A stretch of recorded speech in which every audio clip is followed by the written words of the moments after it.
नमस्कार, मेरा नाम है मनीष भारती और आप देख रहे हैं संस्कृति आईएएस यूट्यूब चैनल। साथियों, आज जिस टॉपिक पर हम चर्चा करने वाले हैं वह जीएस का पेपर 2 जो है, जहाँ पॉलिटी का सेक्शन है, वहाँ भी आपके लिए यूजफुल होगा। इसके अलावा जब सोशल जस्टिस की बात करेंगे वहाँ भी आपके लिए लाभदायक होगा। इथिक्स और एसए के पेपर में भी आप इसे जोड़ करके देख सकते हैं। टॉपिक क्या है? लोकसभा विधानसभाओं में SC ST के लिए सीटों का आरक्षण, यानी कि शेड्यूल कास्ट और शेड्यूल ट्राइब जो है उसके लिए लोकसभा में और विधानसभा में हमारा संविधान प्रावधान करता है कि जो चुनाव होगा, जो सीट है उसमें आरक्षण देने की बात की गई है, उनके प्रतिनिधित्व में आरक्षण देने की बात की गई है। उसको लेकर के कुछ मामला चला हुआ है सुप्रीम कोर्ट में, इसको लेकर के याचिका चला था। क्यों, क्या सारा मुद्दा हुआ है, इन सब चीजों को हम डिटेल से देख लेंगे। चलिए, उससे पहले आपके लिए एक सूचना है। संस्कृति आईएएस एक नया सामान्य अध्ययन का फाउंडेशन बैच लेकर के आ रही है। फाउंडेशन बैच कहने का मतलब है कि इसमें प्रीलिम्स और मेंस दोनों ही सेगमेंट की आपको पूरी पढ़ाई कराई जाती है। यह हाइब्रिड कोर्स होगा। हाइब्रिड कोर्स कहने का तात्पर्य है कि आप इसे ऑफलाइन और ऑनलाइन दोनों ही मोड में इसकी कक्षा ले सकते हैं। यह संस्कृति आईएएस के दिल्ली सेंटर पर इसे आरंभ किया जा रहा है। दूसरी बात क्या है कि तारीख जो है 3 अक्टूबर से रखा गया है और वक्त दोपहर के 3 बजे का रखा गया है। संस्कृति आईएएस के सर्वश्रेष्ठ शिक्षकों की जो टीम है, आप उनसे अध्ययन अध्यापन का काम कर रहे होंगे। दूसरी बात, यहां कॉन्टैक्ट नंबर दिया गया है, संस्कृति आईएएस का वेबसाइट दिया गया है। आप वेबसाइट पे विजिट करके या दिए गए नंबर पे कांटेक्ट करके इस संबंध में विस्तृत जानकारी लेकर के अपना नामांकन सुनिश्चित करवा सकते हैं। अब सीधे हम टॉपिक पर चलते हैं। टॉपिक है चर्चा में क्यों यह मुद्दा आया है। देखिए, constitutional bench to examine validity of extending reservation of seats for SC STs in Lok Sabha and assemblies. यहां पर कहा गया है कि संवैधानिक पीठ जो है इस बात की यहां पर देख रही है, जांच कर रही है सुप्रीम कोर्ट में कि ये जो वैलिडिटी था, देखिए SC और ST को आरक्षण देने का जो वैलिडिटी था कि लोकसभा में और असेंबली में, वह 10 साल के लिए दिया गया था। जब हमारा संविधान लागू हुआ 26 जनवरी 1950 को, तो यहां से यह 10 साल के लिए दिया गया था कि SC और ST को 10 साल के लिए सीटों में आरक्षण दे दिया जाए। कहां पर? तो लोकसभा में दिया जाए और राज्यों के विधानसभाओं में आरक्षण दिया जाए। यहीं पे ठहर के एक बात समझ लीजिए, यहां पर लोकसभा में आरक्षण तो दिया गया था, लेकिन वरिष्ठों का जिसे सदन कहते हैं, उच्च सदन जिसे कहते हैं, यानी कि राज्यसभा, तो राज्यसभा में किसी प्रकार का कोई आरक्षण नहीं है। कई बार लोग इसमें कंफ्यूज कर जाते हैं, तो राज्यसभा में आरक्षण नहीं दिया गया संवैधानिक तौर पर, इसे ध्यान रखना है। दूसरा, यहां पर असेंबली यानी कि राज्यों के विधानसभाओं में तो आरक्षण दिया गया है SC ST के लिए, लेकिन यहां पर समझना है जो विधान परिषद होता है, ठीक है, जहां जहां जिस भी राज्य में विधान परिषद बनाए गए हैं, उस विधान परिषद में आरक्षण जो है सीटों को लेकर के SC ST को नहीं दिया गया है। उदाहरण के तौर पे देखते हैं, जैसे बिहार राज्य है, बिहार में क्या है, विधानसभा तो है ही, विधान परिषद भी है इसके अलावा। तो विधानसभा में SC और ST को संवैधानिक रूप पर प्रतिनिधित्व में आरक्षण दिया गया है, लेकिन विधान परिषद में इस तरह की कोई व्यवस्था संविधान नहीं करता है। तो यह चीज जो है आपको क्लियर हो गया। अब इससे आगे बढ़ते हैं, इसको डिटेल से हम देखेंगे। मामला क्या है कि 2019 में 104 में संविधान संशोधन अधिनियम लाया था। इस संविधान संशोधन के माध्यम से लोकसभा में SC ST के लिए सीटों का आरक्षण वर्ष 2030 तक बढ़ा दिया गया था। यहां लोकसभा के अलावा जो है आप असेंबली की बात भी शामिल कर लीजिए, क्योंकि यह लोकसभा के अलावा जो है विधानसभाओं के लिए भी किया गया था। यह मसला क्या है? देखिए, जैसा कि मैंने कहा कि जब संविधान हमारा लागू हुआ 26 जनवरी 1950 को, तो उसी वक्त यह महसूस किया गया हमारे संविधान निर्माताओं के द्वारा कि SC और ST ये ऐसे तबका हैं जो कि वंचित समुदाय से आते हैं, तो इनका जीवन यापन बेहतर हो सके।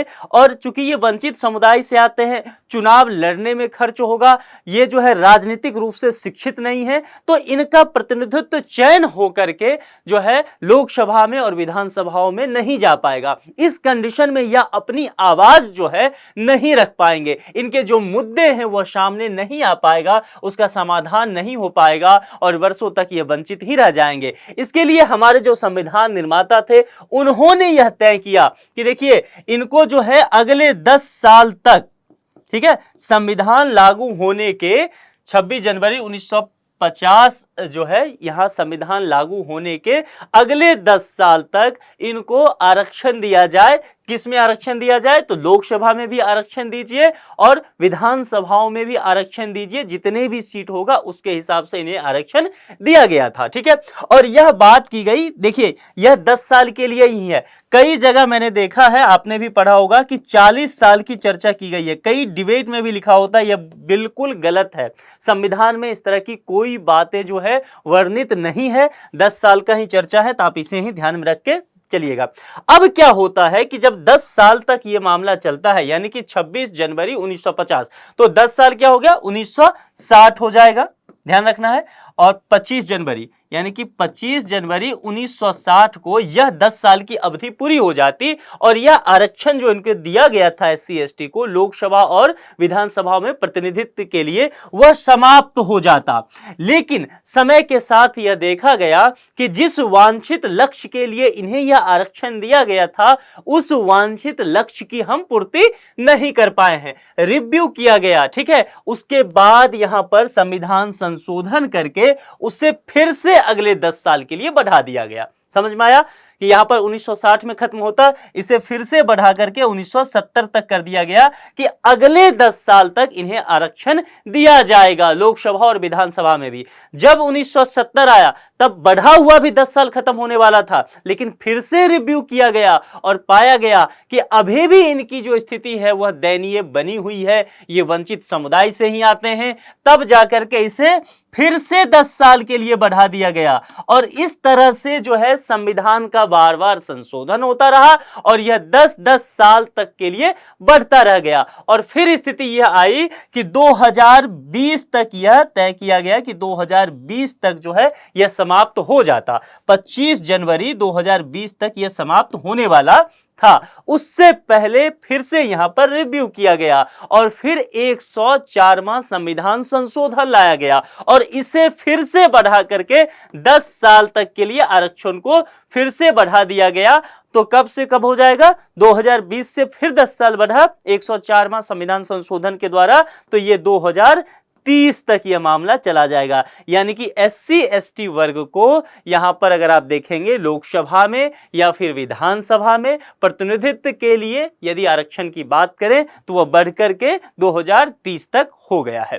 अब इसी मुद्दे को लेकर के कुछ लोग याचिका लेकर के पहुंच जाते हैं सुप्रीम कोर्ट और सुप्रीम कोर्ट में उन्होंने कहा कि देखिए यह जो है लगातार बढ़ता जा रहा है। यदि 2030 तक की बात करें, यहां 26 जनवरी 1950 से केवल 10 साल के लिए दिया गया था, लेकिन याचिकाकर्ता ने कहा है कि आरक्षण इस देश में राजनीतिक मुद्दा बन गया है, तो राजनीतिक रूप से फायदा हो सके इसके लिए विभिन्न पार्टियां जो है जब भी सरकार में जो भी पार्टी रही है वह इस काम को बढ़ाते रही है।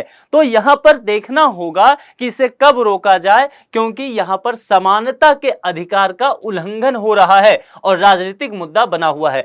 इन्हीं सब बातों को लेकर के कुछ लोग याचिका लेते हैं और पहुंच जाते हैं सुप्रीम कोर्ट में। सुप्रीम कोर्ट जो है याचिका एक्सेप्ट कर लेती है और सुप्रीम कोर्ट कहती है कि ठीक है, हम इस पर सुनवाई करेंगे और सुनवाई के लिए एक संवैधानिक बेंच बैठता है। संवैधानिक बेंच कहने का तात्पर्य यहां पर यह हो जाता है कि वे मुद्दे, जो वैसा केस या वैसा याचिका जो संविधान से संबंधित होता है, उस पर एक बेंच बैठता है जो संवैधानिक बेंच है। इस संवैधानिक बेंच की जो अध्यक्षता कर रहे हैं ये हमारे सीजेआई हैं, chief justice of India DY Chandrachud sahab. ठीक है, यही देख रहे हैं भी बात और ये मामला जो है अब जो है सुनवाई इस पर चल रहा है। डिटेल से यह मुद्दा आया है और जांच की जा रही है कि यह जो 104वां संविधान संशोधन हुआ था 10 साल और बढ़ा करके 2030 तक करने के लिए, क्या ये संवैधानिक है, क्या ये असंवैधानिक तो नहीं है, क्या ये संविधान के तहत ये काम किया गया है? और यदि संविधान के तहत नहीं किया गया है, असंवैधानिक है, तो यह जो 104वां संविधान संशोधन अधिनियम है उसे सुप्रीम कोर्ट निरस्त कर दे। इसी बात को लेकर के जांच चल रही है। यह भी देखा जा रहा है कि आर्टिकल 334 के तहत आरक्षण की अवधि को बढ़ाने के लिए संविधान में संशोधन करना संवैधानिक रूप से वैध है या नहीं। यही दोनों मुद्दे हैं, इसी को लेकर के काम चल रहा है। आपको ध्यान क्या रखना है, 104वां संविधान संशोधन 2019 आपको जानकारी ये रहनी चाहिए। जितना पीछे मैंने कॉन्सेप्ट आपको समझाया है, संविधान लागू होने से यह 10-10 साल का जो बढ़ोतरी होता रहा है, ये पूरी कहानी आपके दिलो दिमाग में रहना चाहिए, ठीक है। और 2030 तक यह मामला अभी बढ़ गया है, इसी को लेकर के सुप्रीम कोर्ट में सुनवाई चल रही है। अब यहां से आगे बढ़ते हैं। लोकसभा विधानसभाओं में एससी एसटी के लिए सीटों का आरक्षण को लेकर के बातें की गई है। इसमें अधिकांशतः बातें मैंने आपको बता ही दिया है कि 1950 में संविधान संशोधन के प्रारंभ से 10 वर्षों की अवधि के लिए आरक्षण का प्रावधान किया गया। विभिन्न संविधान संशोधन के द्वारा क्या हुआ, इसे बढ़ाता रहा गया और एससी एसटी को आरक्षण मिलता रहा गया। आरक्षण जो है 25 जनवरी 2020 तक जाकर के ये समाप्त होने वाला था और 2019 में ही 104वां संविधान संशोधन आया और ये बढ़कर के 2030 तक 10 साल और बढ़ा करके एससी एसटी को आरक्षण दे दिया गया। ठीक है, यह मुद्दा हो गया। इसका जो पीडीएफ है ना, आपको टेलीग्राम चैनल पे उपलब्ध हो जाएगा। आप चाहें तो स्क्रीनशॉट भी ले सकते हैं, आप चाहें तो अपने जो नोट्स होंगे आप उसमें अपडेट भी कर सकते हैं, लेकिन आपको टेलीग्राम चैनल पे मिल जाएगा। तो संस्कृति आईएएस का टेलीग्राम चैनल भी आप ज्वाइन कर लीजिए। देखिए, अनुसूचित जातियों के लिए लोकसभा में 84 सीट यहां पर दिया गया है। हम देख लेते हैं कि अनुसूचित, जैसा कि मैंने कहा कि एससी की बात है, एसटी की बात है, ठीक है, तो सीट इनके लिए आरक्षित कर दिया गया कि इतने सीट पर, जैसे कि मान लीजिए 543 लोकसभा में सीट है, ठीक है, तो लोकसभा के 543 सीट पर यह फाइनल कर दिया गया कि भैया इतने सीट पर अगले 10 साल तक एससी वर्ग का ही कोई प्रतिनिधित्व आकर के इलेक्शन लड़ेगा, आपको उन्हीं को वोट करना है। फिर यह तय कर दिया गया कि इतने में से लोकसभा में अगले 10 साल के लिए एसटी वर्ग का कोई व्यक्ति जो है वही उम्मीदवार बन सकता है, चाहे कोई भी पार्टी हो उस सीट पर। उस यहां शेड्यूल कास्ट है तो शेड्यूल कास्ट, शेड्यूल ट्राइब है तो शेड्यूल ट्राइब, उन्हीं से संबंधित उम्मीदवार को वो चुनाव में उतारेंगे। ठीक है, तो 543 यहां पर है, तो उसमें से 84 सीट जो है अनुसूचित जाति का है, शेड्यूल कास्ट का है। और अनुसूचित जनजाति की जब बात करते हैं, शेड्यूल ट्राइब की बात करते हैं, तो लोकसभा में इनकी प्रतिनिधित्व जब आप देखेंगे तो वह 47 सीट हो जाता है। राज्य विधानसभाओं की स्थिति जरा देख लेते हैं। राज्य विधानसभा जब मैं कह रहा हूं तो भारत के जितने भी राज्य हैं मैं उन सभी को लेकर के चल रहा हूं। जो यूनियन टेरिटरी हैं मैं उनकी भी बात कर रहा हूं। यूनियन टेरिटरी कहने का तात्पर्य यहां पर आ जाएगा केंद्र शासित प्रदेश। और केंद्र शासित प्रदेश जब कहेंगे तो क्या लद्दाख आएगा? नहीं, लद्दाख में विधानसभा नहीं होता है, ध्यान देना है। क्या चंडीगढ़ आएगा? नहीं, चंडीगढ़ में विधानसभा नहीं होता है। दादर नगर हवेली दमनदीप नहीं आएगा, लक्षद्वीप नहीं आएगा, अंडमान निकोबार नहीं आएगा। कौन से यूटी की बात कर रहा हूं मैं? जब मैं यूटी की बात करूंगा तो किस यूटी की? जैसे कि दिल्ली की बात मैं करूंगा, मैं पुडुचेरी की बात करूंगा, मैं जम्मू और कश्मीर की बात करूंगा कि 2019 में जब आर्टिकल 370 को खत्म कर दिया गया उसके बाद वहां पर आप देखेंगे कि यूटी बन गया था जम्मू और कश्मीर। और लेकिन यूटी का नेचर कैसा रहा? जैसा कि दिल्ली और पांडिचेरी का है, यानी कि वहां पर विधानसभा का चुनाव होगा। हालांकि अभी तक नहीं हुआ, सरकार कह रही है कि जब सामान्य स्थिति हो जाएगी तो हम करा लेंगे, लेकिन वहां विधानसभा के सीट हैं, वहां पर जो चुनी हुई सरकार द्वारा ही शासन चलेगा। और यह भी कहा गया है कि जम्मू कश्मीर को समय के साथ हम पूर्ण राज्य का दर्जा भी दे देंगे। खैर वो अलग मैटर है। तो कहने का मतलब है इसमें जब मैं शामिल कर रहा हूं विधानसभाओं में, तो जितने भी राज्य हैं उन सभी राज्यों को शामिल कर रहा हूं। इसके अलावा यूटी, 3 यूटी इसमें आएगा, एक दिल्ली आ जाएगा, एक पुडुचेरी आ जाएगा और तीसरा जम्मू कश्मीर आ जाएगा। जम्मू कश्मीर में जब से यह अलग हुआ है तब से वहां चुनाव नहीं हुआ है, तो ये ध्यान में रखना है। चलिए, यहां पर सीट अगर देखेंगे तो 4120 सीट है। अनुसूचित जातियों के लिए यहां पर 614 सीट है। मतलब विधानसभाओं की सीट पूरे देश में देखेंगे तो 4120 सीट विधानसभा के हैं।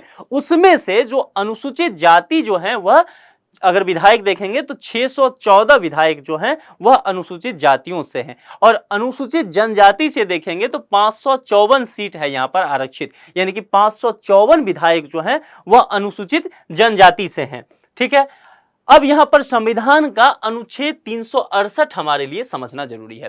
368 क्यों समझना जरूरी है? क्योंकि यह जो है संविधान संशोधन की प्रक्रिया की बात करता है कि आपको संविधान का संशोधन करना है, ठीक है, तो उसका प्रोसेस क्या होगा यह बताया गया है इसमें। इसीलिए यह जो है अनुच्छेद आपके लिए महत्वपूर्ण होने वाला है।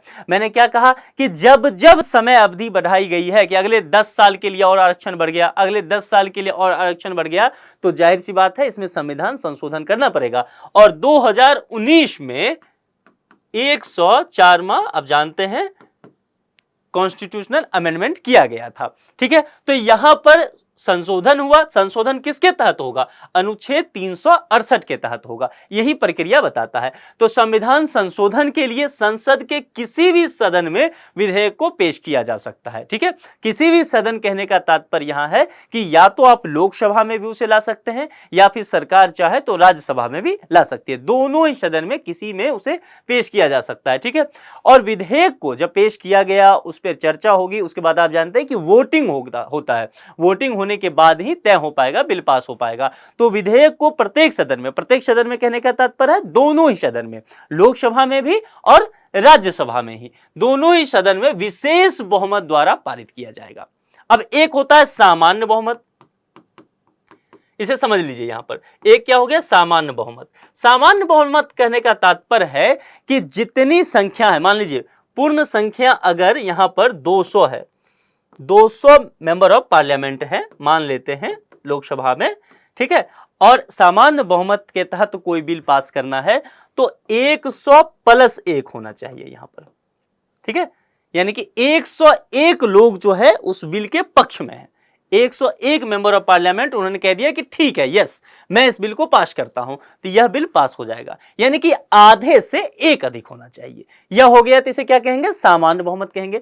लेकिन यहां पर किस बात की चर्चा की गई है? विशेष बहुमत की। तो हमारा संविधान जो है वह 368 के तहत विशेष बहुमत की भी बात करता है। तो विशेष बहुमत कहने का क्या तात्पर्य है उसे समझ लीजिए। विशेष बहुमत जो है वह सामान्य बहुमत से अलग होता है। चलिए इसे मैं रफ कर देता हूं, अब देखते हैं सामान्य बहुमत से कैसे अलग होगा। देखिए, सदन की कुल सदस्यता का बहुमत की बात होगी। दूसरी बात, सदन के उपस्थित, ध्यान देना है, मैं समझाऊंगा अभी, सदन के उपस्थित और मतदान करने वाले सदस्यों का 2/3 बहुमत होना चाहिए यहां पर। यानी कि जितने भी लोग वहां उपस्थित हैं और जो भी मतदान करेंगे उनका 2/3 निश्चित तौर पर होना चाहिए, तभी जाकर के वह बिल जो है वह पास हो सकता है। इसको लेकर के विशेष बहुमत जो है इसको लेकर के बात करता है, ठीक है। अब यहां पर देखिए, यदि विधेयक संविधान के संघीय प्रावधानों में संशोधन करता है, संघीय प्रावधान कहने का मतलब यहां पर यह है कि इसका असर जो है केंद्र के कानून पर तो पड़ेगा ही, केंद्र सरकार के कामकाज पे, लेकिन राज्यों पर भी यदि प्रभाव पड़ेगा, जैसे कि विधानसभा की चर्चा मैंने की कि 10 साल का जो अवधि बढ़ाया गया है वह आरक्षण का SC ST के लिए, वह लोकसभा के लिए तो बढ़ाया गया ही, साथ ही सभी राज्यों के विधानसभाओं के लिए भी बढ़ाया गया है। तो संघीय प्रावधान पर कहीं ना कहीं आ गया ना मामला, क्योंकि राज्य भी उसमें शामिल हो गया। तो उसमें यदि संशोधन करता है तो इसे आधे से अधिक राज्यों की विधायिका से भी पास कराना पड़ेगा। यानी कि मान लीजिए कि अगर भारत में भी 28 राज्य हैं तो आधे राज्य जो हैं, आधे राज्य की विधायिका, यानी कि 14 राज्य जो है कम से कम इसे अपने विधानसभा से पास करें। 2-3 चीज फिर से समझा देता हूं, थोड़ा कंफ्यूजन है तो आपको दिक्कत नहीं होना चाहिए।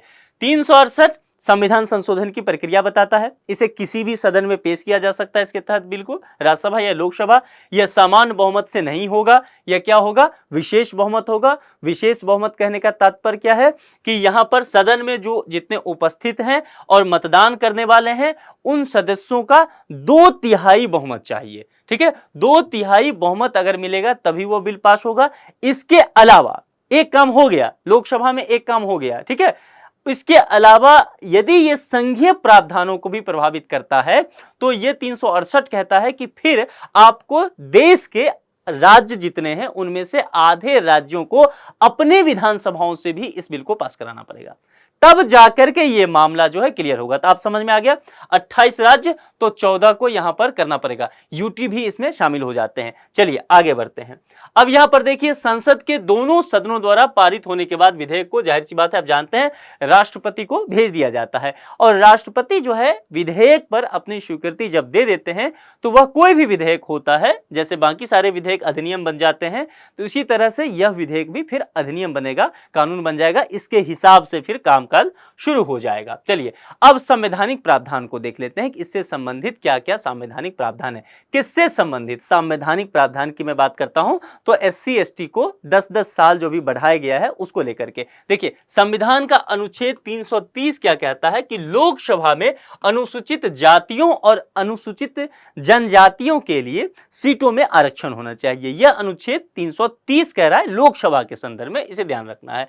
वहीं अगर अनुच्छेद 332 देखेंगे तो यह विधानसभा की बात कह रहा है कि विधानसभा में जो अनुसूचित जाति हैं और जो अनुसूचित जनजाति हैं उनके लिए सीटों में आरक्षण की बात कौन करता है, अनुच्छेद 332।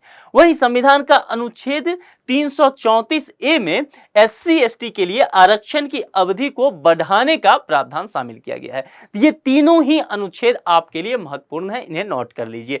चलिए आगे बढ़ते हैं। जब संवैधानिक प्रावधान हो गया, अब यहां हम समझते हैं कि आरक्षण आखिर क्यों दिया जा रहा है। आपके मन में यह प्रश्न आना चाहिए ना कि 26 जनवरी 1950 को संविधान जो है लागू हो गया। संविधान लागू होने के साथ ही संविधान निर्माताओं ने कहा कि लोकसभा में और राज्य के विधानसभाओं में सीटों में अगले 10 साल के लिए आरक्षण दिया जाए। फिर आप देखेंगे कि समय के साथ यह 10-10 साल बढ़ता हुआ 2020 और फिर अब 2030 तक मामला चला गया है। इसी को लेकर याचिका दी गई। आपके मन में एक वास्तविक प्रश्न आना चाहिए ना कि ऐसा क्यों है कि SC ST को लगातार आरक्षण दिया जा रहा है ना? आखिर आरक्षण देने की क्या आवश्यकता है, क्यों इसकी जरूरत है? देखिए सबसे पहले इस बात को समझ लीजिए कि SC ST समुदाय जो है वह वंचित वर्ग से आते हैं। समाज में जब भी संसाधनों का बंटवारा हुआ होगा, इस वर्ग को उस बंटवारे में सही से लाभ नहीं मिल पाया। ठीक है, ये संसाधनों से वंचित वर्ग रह गए। समाज के जो सबसे पिछड़ा हुआ पंक्ति का सबसे पिछड़ा हुआ व्यक्ति हुआ वह SC ST समुदाय से आया। इसीलिए हमारे संविधान निर्माताओं ने सोचा कि यदि हमें समता मूलक विकास की प्रावधान को लागू करना है तो इन्हें कुछ विशेष प्रावधान देना होगा। आरक्षण कहने का क्या तात्पर्य है? आरक्षण कहने का तात्पर्य सीधा सीधा इतना समझ लीजिए कि कुछ विशेष छूट दे देते हैं उनको, या कुछ विशेष सुविधा उन्हें प्रदान कर दिया जाता है ताकि वे जो है कि बाकी समुदाय जो है उसकी मुख्य धारा में शामिल हो जाए और फिर सबका साथ जो है एक साथ हो सके। इसके लिए सर्वप्रथम यह बातें यहां पर की जाती रही ताकि अवसर जो है वह समान रूप से सभी को प्राप्त हो सके। दूसरी बात समझ लीजिए, यह वर्ग जो है वह प्रतिस्पर्धा करने की स्थिति में नहीं हो पाता है। प्रतिस्पर्धा करने की स्थिति में नहीं हो पाता है, इसका तात्पर्य यह है कि इसके पास संसाधन कम है। अब यहां एक उदाहरण से समझाता हूं कि मान लीजिए लोकसभा का चुनाव होना है। अब लोकसभा का जब चुनाव होगा तो आप जानते हैं कि चुनाव में धन जो है काफी खर्च होता है। तो यह समुदाय जो SC ST समुदाय है, इसके पास मैंने पहले ही कहा कि संसाधनों का अभाव है, यानी कि धन नहीं होगा इसके पास। जब इस समुदाय के पास धन नहीं होगा, चुनाव में खर्च करने के पैसे नहीं होंगे और इनके लिए सीट भी आरक्षित नहीं होगा, तो जाहिर सी बात है कोई भी पार्टी ऐसे उम्मीदवारों को टिकट नहीं देगी, चुनाव नहीं लड़वाएगी। एक व्यवहारिक पॉलिटिक्स, एक व्यवहारिक बातें हैं। इसीलिए क्या कर दिया गया कि लोकसभा में और असेंबली में इनके लिए सीट रिजर्व कर दिया गया। ठीक है, कि जो भी राजनीतिक पार्टी है उन्हें जो है लोकसभा में और विधानसभाओं में भी कुछ सीटों पर SC ST समुदाय के उम्मीदवार को ही उतारना पड़ेगा। इस चीज को समझ पाए कि प्रतिस्पर्धा की स्थिति में नहीं है, इसीलिए विशेष सुविधा उन्हें दी जा रही है। लोकसभा और राज्य विधानसभाओं में इन वर्गों का प्रतिनिधित्व भी बहुत कम है, इसीलिए प्रतिनिधित्व बढ़ाने के लिए, इसको सुनिश्चित करने के लिए, अब चूंकि प्रतिनिधित्व कम है तो इसका क्या नुकसान होगा कि यह जो है अपनी आवाज जो है, इनके जो मुद्दे हैं, जब तक देखिए अगर जो व्यक्ति है उसके साथ क्या समस्या है वह उसी समुदाय का व्यक्ति जान सकता है। ठीक है, तो जब वह व्यक्ति वहां पर मेंबर ऑफ पार्लियामेंट बन के सदन में उपस्थित ही नहीं होगा, कार्रवाई में अपनी मुद्दे रखेगा ही नहीं, अपने लोगों की आवाज बन के सामने आएगा ही नहीं, तो फिर इसकी समस्या का समाधान कैसे होगा। इसीलिए इनका प्रतिनिधित्व बढ़े, ये राजनीतिक रूप से भी शिक्षित हो पाए, इन सब चीजों के लिए यह काम किया गया। ठीक है, अन्य विकसित जो वर्ग हैं उनके समान स्तर पर लाने के लिए, जैसा कहते हैं ना सबका साथ सबका विकास, तो एक लेवल पे आ जाए, ये जो नीचे हैं ये भी उठ करके इस लेवल पे आ जाए और फिर सबका एक साथ विकास हो पाए, इसके लिए यह कार्य किया जाता है। अब जरा यहां हम ठहर के देखते हैं कि भारत के राज्यों पर नजर दौड़ाते हैं और भारत के राज्यों पर नजर दौड़ा करके 2011 के सेंसस को जरा देखते हैं। अभी आप जानते हैं कि हर 10 साल पर हमारे देश में जनगणना होती है, लेकिन 2021 में जनगणना नहीं हो पाई, कारण कोविड था और कुछ व्यवहारिक कारण रहे होंगे। सरकार जो है कल ही कही है होम मिनिस्टर लोकसभा में कि ये जो आम चुनाव होने वाला है 2024 का, इसके बाद जो है परिसीमन का काम भी और ये जो है जनगणना का काम दोनों ही कराया जाएगा। ठीक है, तो फिलहाल हमारे पास डेटा क्या है 2011 का, तो हम 2011 के डेटा पर ही बात करेंगे। तो हम देखेंगे पूरे भारत के मैप को और पूरे भारत के मैप को देखते हुए हम यहां यह समझने की कोशिश करेंगे कि एससी यानी कि शेड्यूल कास्ट जो हैं उनका परसेंटेज किस राज्य में कितना है। ध्यान रखना है 2011 के आंकड़ों के अनुसार हम ये बात करने वाले हैं। जम्मू कश्मीर में अगर देखते हैं तो देखिए अब जम्मू कश्मीर यहां से तकरीबन देखेंगे दो भाग में हो गया है, एक लद्दाख वाला और एक जम्मू और कश्मीर वाला हिस्सा। तो यहां पर अगर देखेंगे जब 2011 में तो वह स्थिति नहीं था, दोनों एक साथ था, 2019 के बाद दोनों अलग हुआ है, तो वहां पर सामूहिक रूप से 7.4% जो है वह एससी समुदाय रहा है। यदि आप देखेंगे हिमाचल में 25, पंजाब में 31.9%, उत्तराखंड में 80.8%, उत्तर प्रदेश में 20, बिहार में 15, झारखंड में 12, ओडिशा में 17। यदि आंध्रा कर्नाटका अगर दक्षिण भारत में जो अवस्थित राज्य हैं उन पे नजर दौड़ाएं तो 16 आंध्रा में पड़ता है यहाँ पर। उसके बाद आप कर्नाटका में देखेंगे 17.2 है, तमिलनाडु में 20 आपको दिख जाएगा, पुडुचेरी में 15.7 है। तो आप यहाँ पर एक बार नजर दौड़ाइए, यहाँ पर देखने के बाद आपको क्या नजर आता है कि भारत का यह जो हिस्सा है इसमें शेड्यूल कास्ट जो है इनकी संख्या काफी है। यहां भी आपको नजर आएगा, दक्षिण भारत के राज्यों में भी यह चीजें नजर आएगी। लेकिन यह देखते हैं यहां पर 7 सिस्टर स्टेट जो इसे कहा गया, 7 सिस्टर्स कहने का मतलब यहां पर है कि जो हमारे पूर्वोत्तर के राज्य हैं, नॉर्थ ईस्ट के 7 राज्य हैं, जरा इस पर नजर दौड़ाइए। इससे क्या होगा ना कि आपकी समझ बेहतर होगी, आप आंकड़े सिर्फ देख के भागेंगे नहीं, आप आंकड़ों का विश्लेषण कर पाएंगे, मेंस में से आप लिख पाएंगे, सही से समझ पाएंगे। चलिए, तो यहां पर अगर आप देखते हैं नॉर्थ ईस्ट के राज्यों को देखिए यहां पर, और हम शेड्यूल कास्ट की बात कर रहे थे 2011 में कि किस राज्य में कितना पॉपुलेशन है। यदि असम को देखेंगे तो 7.2% यहां पर निश्चित तौर पर शेड्यूल कास्ट दिखता है, लेकिन अरुणाचल प्रदेश में 0% है, यहां पर नागालैंड में 0%, मणिपुर में केवल 3.4%, मिजोरम में 0.1%, त्रिपुरा में आपको यहां पर निश्चित तौर पर देखने को मिलेगा और अच्छी खासी तादाद में शेड्यूल कास्ट है, 17.8% यहां पर नजर आता है, लेकिन मेघालय में 0.6% यहां पर नजर आता है। अब अगर आप पूरी स्थिति यहां देखेंगे तो नॉर्थ ईस्ट में शेड्यूल कास्ट की संख्या काफी नहीं है। ठीक है, यहां पर उत्तर भारत में आपको देखने को मिलेगा, उत्तर भारत में, और यहां पर दक्षिण भारत में अवस्थित जो राज्य हैं वहां पर भी आपको देखने को मिलेगा। उसके अलावा यहां पर जो है थोड़ा ऊपर आप जाएंगे जैसे पंजाब, हिमाचल, पहाड़ी में, तो वहां पर भी आपको शेड्यूल कास्ट की संख्या देखने को मिलेगी।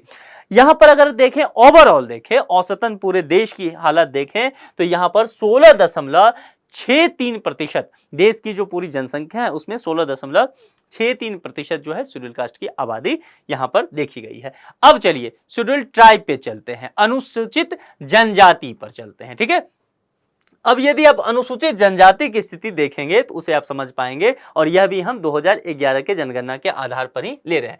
जम्मू कश्मीर में 11.9% है, हिमाचल। अब यहां एक चीज समझिए कि वे राज्य जहां पर आप शेड्यूल कास्ट की संख्या ज्यादा देखे होंगे, पिछले मैप में आप देखेंगे, मैं भी आपकी तुलना करके दिखाऊंगा, आप देखेंगे उन सभी राज्यों में शेड्यूल ट्राइब जो है ज्यादा है। मतलब जिस राज्य में शेड्यूल कास्ट ज्यादा है उसमें शेड्यूल ट्राइब कम नजर आएगा आपको, और जिसमें शेड्यूल कास्ट जो है वह कम है वहां पर शेड्यूल ट्राइब आपको ज्यादा नजर आएगा। कहने का तात्पर्य है, यहां से ही दिखाता हूं, पहले आपको यहां देखिए। सबसे पहले नॉर्थ ईस्ट के 7 सिस्टर्स यहाँ पर और एक सिक्किम को भी शामिल कर लीजिए, 8 राज्य यहाँ पर हो गए। तो 8 राज्य में मैंने आपको बताया था कि अरुणाचल प्रदेश में 0% एससी हैं, शेड्यूल कास्ट हैं, लेकिन यहाँ पर शेड्यूल ट्राइब देखिए 68.8%। अब अपने आप में ये आंकड़ा जो है एसटी का कितना ज्यादा हो गया। नागालैंड में ये आंकड़ा बढ़ के सीधा पहुंच जाता है 86.5% पे, मणिपुर में 40.9%, मिजोरम में 0% था और यहां भी आंकड़ा आपको देखिए 94.4% पे शेड्यूल ट्राइब का पहुंच जाता है। ये पहाड़ी एरिया है, ठीक है, जंगल का एरिया है। तो अब मैं आपको सीधा सीधा बताऊं कि आपको पता करना है कि कहां कहां शेड्यूल ट्राइब जो है वह अधिक आबादी उनकी हो सकती है। तो मान लीजिए जैसे कि पहाड़ी राज्य हैं, ठीक है, तो जो भी पहाड़ी राज्य होगा, जो भी जंगलों का इलाका होगा, वहां पर इनकी संख्या आपको अधिक देखी जाएगी। आंकड़ों का विश्लेषण करके आप ये अंदाजा लगा सकते हैं। यह जो एरिया पड़ता है वह जंगलों का और पहाड़ों का एरिया पड़ता है। देखिए यहां पर जो है एसटी समुदाय जो है उनकी संख्या आपको अधिकांशतः देखने को मिलेगी। जबकि बिहार में देखिए, बिहार में केवल 1.3% है, लेकिन यही एससी का देखेंगे बिहार में आप यहां पर तो 15.9% है। उत्तर प्रदेश में एससी तकरीबन 20% है, वहीं उत्तर प्रदेश में एसटी केवल 0.6% है। देख रहे हैं। यदि आप तमिलनाडु का यहां देखेंगे तो इन सभी राज्यों में मैंने बताया था कि दक्षिण भारत के कुछ अवस्थित राज्य जो हैं, यहां की स्थिति मैंने बताई थी कि शेड्यूल कास्ट की संख्या जो है, तादाद है, काफी अच्छी खासी है, लेकिन शेड्यूल ट्राइब देखिए अचानक से गिरता हुआ आपको नजर आएगा। यही इस एरिया में आपको नजर आएगा, यहां शेड्यूल कास्ट जो है वह अधिक है, लेकिन आप देखिए यहां पर शेड्यूल ट्राइब जो है वह कम है, और इस एरिया में आपको शेड्यूल ट्राइब ज्यादा देखने को मिलेगा। इसके अलावा ओडिशा में देखिए, इसके अलावा झारखंड में देखिए, और इसके अलावा छत्तीसगढ़ में देखिए, यहां पर भी शेड्यूल ट्राइब आपको देखने को मिलेगा। क्योंकि जंगल वाला हिस्सा, पहाड़ी वाला हिस्सा में मैंने पहले ही बताया कि समझने के लिए कॉन्सेप्ट है। आप शेड्यूल ट्राइब अगर नहीं भी जानते हैं कि कहां कहां आंकड़े ज्यादा हो सकता है, और मान लीजिए एग्जाम में प्रीलिम्स में ये प्रश्न आ गया, तो आप सीधे दिमाग लगाएंगे वहां पर कि कहां जो है पहाड़ी अधिक है, कहां जंगल अधिक है, उसके हिसाब से आप ये आंकड़े निकाल सकते हैं। तो यह जो है एक प्रोसेस मैंने आपको डेटा को एनालिसिस करना सिखा दिया। ठीक है, अब यहां पर समझ लेते हैं कि आरक्षण के विपक्ष में क्या तर्क है। हमने आरक्षण के पक्ष में तर्क देख लिया, हमने किन राज्यों में क्या स्थिति है हमने देख लिया। अच्छा, राज्यों में जब हमने स्थिति देखा तो हमने एक चीज यहां पर देखा कि ओवरऑल पॉपुलेशन जो भारत का है उसका 16.63% जो है वह शेड्यूल कास्ट की आबादी आती है, और ओवरऑल पॉपुलेशन जो भारत का है उसमें 8.63% जो है पॉपुलेशन वह शेड्यूल ट्राइब का आता है। तो यह कहा गया कि जिसकी जितनी आबादी है उसका उतना प्रतिनिधि होना चाहिए। ठीक है, इसकी बात की गई कि जितनी जनसंख्या है उसके हिसाब से आप जो है उनका प्रतिनिधित्व दीजिए। हालांकि ये अभी होता हुआ नहीं दिख रहा है, लेकिन लंबे समय से इन सब चीजों की मांग की जाती रही है। ठीक है, समतामूलक समाज बनाना इसका एक ध्येय माना जाता है। अब विपक्ष में तर्क क्या है इसे देख लीजिए। आरक्षण के बार बार विस्तार ने मतदाताओं को उम्मीदवारों के चयन से वंचित कर दिया है। ठीक है, यहां कहने का तात्पर्य है कि संभव है कि वह सीट जो है आरक्षित हो गया। मान लीजिए यहां पर मैं आपको एक उदाहरण के तहत बताता हूं। नई दिल्ली एक लोकसभा क्षेत्र है। ठीक है, अब नई दिल्ली जो है वह आरक्षित हो गया, यह सीट आरक्षित कर दिया गया शेड्यूल कास्ट के लिए। तो अब इस सीट से, नई दिल्ली संसदीय क्षेत्र से कोई भी पार्टी हो, चाहे वो आम आदमी पार्टी हो, चाहे वो बीजेपी हो, कांग्रेस हो, एसपी हो, बीएसपी हो, कोई भी दल हो, उससे एससी समुदाय का ही कोई व्यक्ति उम्मीदवार के रूप में उतारना पड़ेगा। अब यह संभव है कि नई दिल्ली पर सीट पर बीजेपी के पास जनरल कैंडिडेट बेहतर है, ऐसी स्थिति में है जो योग्य भी है और जो चुनाव जीतने के लायक भी है और जिसे मतदाता भी पसंद करते हैं, लेकिन सीट हो गया आरक्षित, और यह चीज बार बार बढ़ रहा है। तो इस सिचुएशन में क्या हो गया, मतदाताओं के साथ यहां पर अन्याय हो गया। मतदाता किसी और को चुनना चाहते थे, लेकिन ऐसी बाध्यता है संवैधानिक रूप से कि वह व्यक्ति वहां पर उम्मीदवार के रूप में आ ही नहीं सकता। तो यहां पर मतदाता जो है यह ठगा हुआ महसूस करेंगे। ठीक है, स्वतंत्र रूप से ये वोट डालने में असमर्थ हैं, क्योंकि यहां पर समझ लीजिए एक तरह से युक्ति युक्त प्रतिबंध लगा दिया गया इन पे।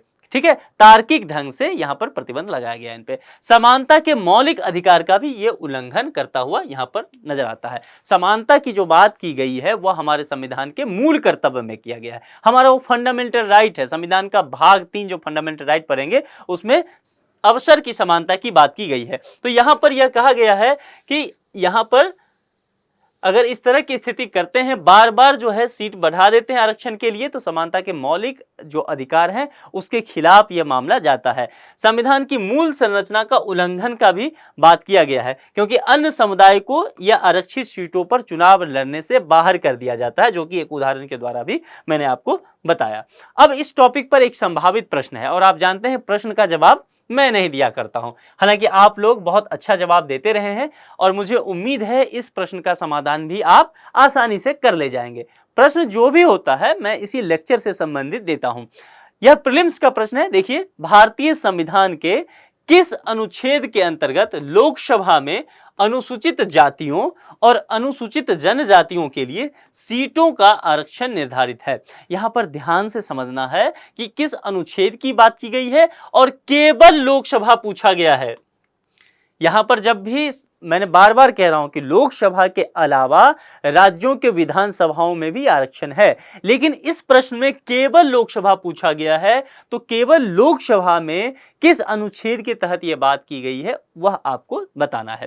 पहला विकल्प है संविधान का अनुच्छेद 330, दूसरा है संविधान का अनुच्छेद 331, संविधान का अनुच्छेद 332 और आखिरी और डी संविधान का अनुच्छेद 334। ये 4 विकल्प में से आप जानते हैं कि कोई एक ही विकल्प सही हुआ करता है, तो जो भी विकल्प आपको सही लगे उसका जवाब आप कमेंट बॉक्स में लिख भेजिए। क्योंकि यह मुद्दा जो है काफी गंभीर है। वैसे भी जब भी आरक्षण का मुद्दा आता है तो निश्चित तौर पर वह राजनीति से थोड़ा बहुत प्रेरित होता है और समाज के लिए भी वह संवेदनशील हो जाता है, क्योंकि सामाजिक न्याय की अवधारणा के लिए यह प्रावधान करता है। इसीलिए अभी सुप्रीम कोर्ट में जब इस पर मामला चल रहा है, मैंने पूरी कोशिश की है कि सभी बिंदुओं पर आपकी नजर डालें, लेकिन आप जो है इस पर नजर बनाए रखिए, आर्टिकल पढ़ते रहिए, संस्कृति आईएएस के मैगजीन को जरूर फॉलो कीजिए, क्योंकि उसमें डिटेल से सब चीजें आपको इसमें मिल जाएगा। उससे आपका नोट जो है और बेहतर तैयार हो पाएगा। तो इस लेक्चर में इतना ही रखते हैं। किसी दूसरे लेक्चर में किसी दूसरे मुद्दे के साथ आपसे मुलाकात होगी। अपना ख्याल रखिए। Thank you.